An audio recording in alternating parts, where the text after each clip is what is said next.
திரியேக ஆசீர்வாதம் நம் அனைவரையும் இந்த நாளிலே ஆசீர்வித்து காப்பதாக. ஆமென். கர்த்தருக்குள் பிரியமான அன்பு தேவ ஜனமே, இந்த நாளினுடைய சிந்தனைக்காக உபாகமம் 23ஆம் அதிகாரம் 20வது வசனம், உன் சகோதரன் கையிலே நீ வட்டி வாங்காயாக.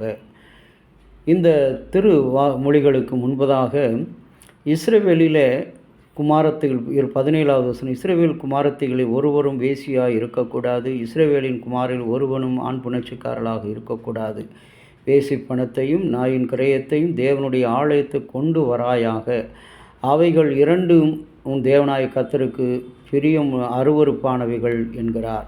அதை சொல்லிவிட்டு வட்டிக்கு கொடுப்பதை பற்றி மிக அழகாக சொல்கிறார். இன்றைக்கு கிறிஸ்தவனாக இருக்கிற ஒரு கர்த்தருடைய பிள்ளை, கர்த்தருடைய ஜனம், யார் கடவுளுடைய கூடாரத்தில் தங்குவான் என்று பக்தன் தாவீது சொல்லுகிற அந்த பாடலுக்கு இசைய, நாவில் சுத்தமுள்ளவனும் புறங்கூறாமலும் தன்னுடைய பணத்தை வட்டிக்கு கொடாதவனும் தான் கடவுளுடைய கூடாரத்தில் குடியிருப்பான். இன்றைக்கு இதற்கு நேர்மாறாக ஆண்டவராகிய கடவுள், உன் தேவனாகிய கர்த்தர் நீ கையிட்டு செய்கிற எல்லா வேலையும் நீ போகிற தேசத்தில் ஆசீர்வதிக்க வேண்டும் என்று சொன்னால், உன் சகோதரனிடத்திலே நீ வட்டி வாங்காமல் இருப்பாயாக.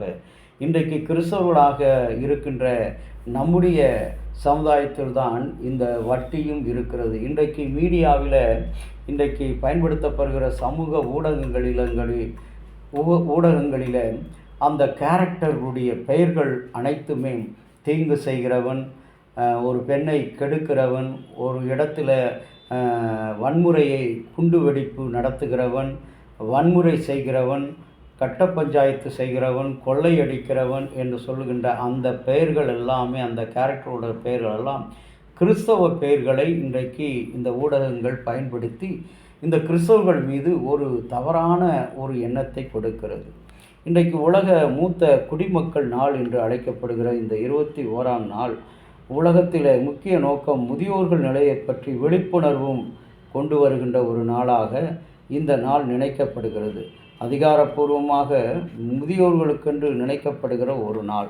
இந்த நாளிலே அன்பான இறை மக்களே, நாம் நம்முடைய முன்னோர்களுடைய வாழ்க்கை எவ்வாறு ஆசீர்வதிக்கப்பட்டது, நம்முடைய மூதாதையர்கள் ஒருவரும் 17 ரூபாய் ஊதியத்தில் தன்னுடைய அத்துணை 6-7 பிள்ளைகளையும் படிக்க வைத்து நல்ல நிலைக்கு ஆளாக்குகிறார்கள். இன்றைக்கு ஒரு குடும்பத்தில் இருக்கிற அன்றைக்கு ஒரு ஆசிரியர் வாங்குகின்ற அந்த ஊதியம்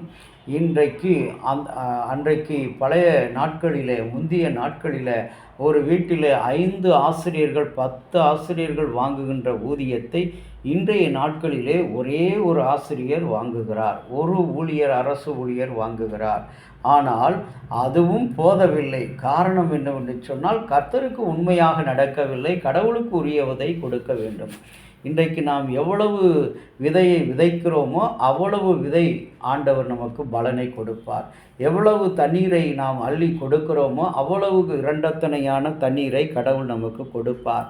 அன்பான இறை மக்களே, அன்றைக்கு ரெபேக்காள் தன்னுடைய எஜமானனுடைய மகனுக்கு பெண் கேட்டு வந்த அந்த வேலைக்காரிடத்தில், உனக்கும் கொடுப்பேன், உன்னுடைய ஒட்டகங்களுக்கும் அந்த கொடுக்கின்ற ஈகை. இன்றைக்கு நாம் கொடுக்கிறோம், உதவி செய்கிறோம், ஆனால் உடன் பிறந்த சகோதரனிடத்தில் நாம் வட்டி வாங்குகின்ற மக்களாக இருக்கிறோம். வட்டிக்கு கொடுப்பது எவ்வளவு பெரிய குற்றம். இருக்கின்ற பொருளை கொடுக்கின்ற நிறைவை நாம் பெற்று மனம் நிறைந்தவர்களாக நாம் வாழ வேண்டும். அதுதான் கர்த்தருக்கு பிரியமானது. இஸ்ரவேலரில் ஒருவரும் வேசியாக இருக்கக்கூடாது, ஆண் புணர்ச்சிக்காரராக இருக்கக்கூடாது என்று சொல்லி உபாகமம் 23ஆம் அதிகாரம் 17வது வசனத்தில் பார்க்கிறோம். தொடர்ந்து கடனை குறித்து அங்கே இஸ்ரவேலின் கடவுள் எச்சரிக்கிறார்.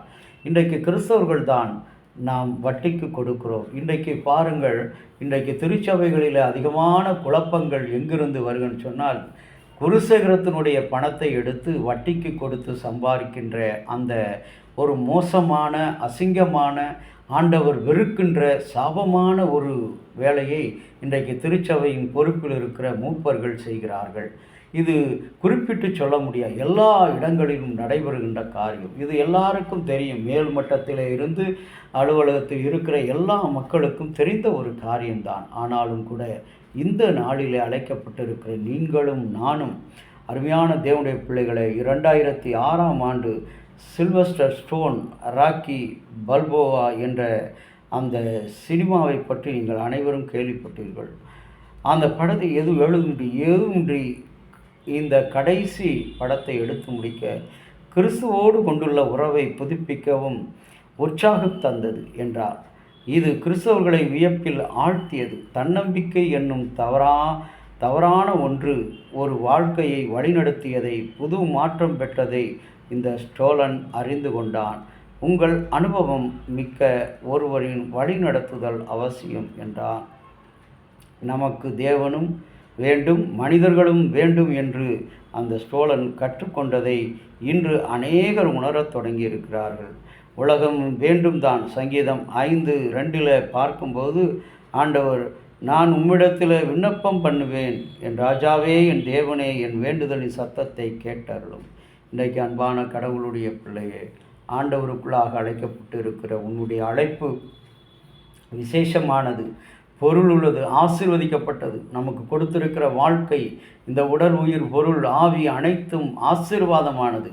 அதை நாம் நல்வழியில் பிறர் வாழ்வுக்காக தன்னையே கொடுக்கின்ற மக்களாக பயன்படுத்துவோம். நம்மை சார்ந்த உறவினரிடத்தில் நாம் வட்டிக்காக, தீவினைக்காக, தீமையான செயல்களுக்காக செயல்படும்போது கர்த்தர் நம்மை வெறுக்கிறவராக இருக்கிறார். அப்படிப்பட்ட சிந்தையோடு இந்த நாளில் இன்றைக்கு உபாகமம் பிரசங்கி 4ஆம் அதிகாரம் 9 முதல் 12 வசனங்களில் ஒருவருக்கொருவர் உதவுவது நம் பலனை பெருக பண்ணும். ஒண்டியாயிருப்பது தன்னையே சார்ந்திருப்பது பலவீனப்படுத்தும், ஆபத்தானது என்றான். ஒருவன் தனியாய் செய்வதை விட இருவர் கூடி செய்வது நலம் என்று பிரசங்கி 4:9 முதல் 12 பார்க்கிறோம். என் அன்பு கடவுளுடைய பிள்ளைகளை, இன்றைக்கு நமக்கு கொடுத்திருக்கிற செல்வம், ஆசீர்வாதம், பொருள், உயர்வு எல்லாவற்றையும் ஆண்டவருக்கென்று நாம் உழைப்போம். நம்முடைய உற்றார் உறவினரை அந்த ஆசீர்வாதத்தில் இணைப்போம். கடவுள் நமக்கு நிறைவையும் பலத்தையும் கொடுப்பாராக. ஆமீன். ஜெபம் செய்வோம். அன்பின் பரலோக தந்தையே, நீர் கொடுத்த இந்த புதிய நாளிலும் உம்முடைய கிருபைகளுக்காக ஸ்தோத்திரம், உம்முடைய இரக்கங்களுக்காக ஸ்தோத்திரம். அன்பின் தகப்பனே, இந்த நாளை எண்ணி காத்திருந்தவர்கள் அநேகர் இல்லை. ஆனாலும் கூட உம்முடைய கிருபையினாலே நாங்கள் அழைக்கப்பட்டிருக்கிறோம், இணைக்கப்பட்டிருக்கிறோம். இன்றைக்கு மூத்த குடிமக்களை நாங்கள் நினைத்து நன்றி செலுத்துகிறோம். எங்கள் மூதாதையர்கள் இஸ்ரவேலராக கர்த்தருடைய பிள்ளைகளாக வாழ்ந்தபோது நீ சொன்ன அந்த பாலும் தேனும் ஓடுகிற அந்த கானான் தேசத்துக்கு அழைத்து கொண்டு வந்தீர். அந்த பாளையத்தை சுத்திகரித்து பரிசுத்தமாய் மாற்றினீர். எங்களையும் அந்த பாதையிலே வழிநடத்தும். உமக்கே துதிகணம், மகிமை எல்லாவற்றை செலுத்துகிறோம். இயேசுவின் நாமத்தில் வேண்டுகிறோம் நல்ல பிதாவே. ஆமீன்.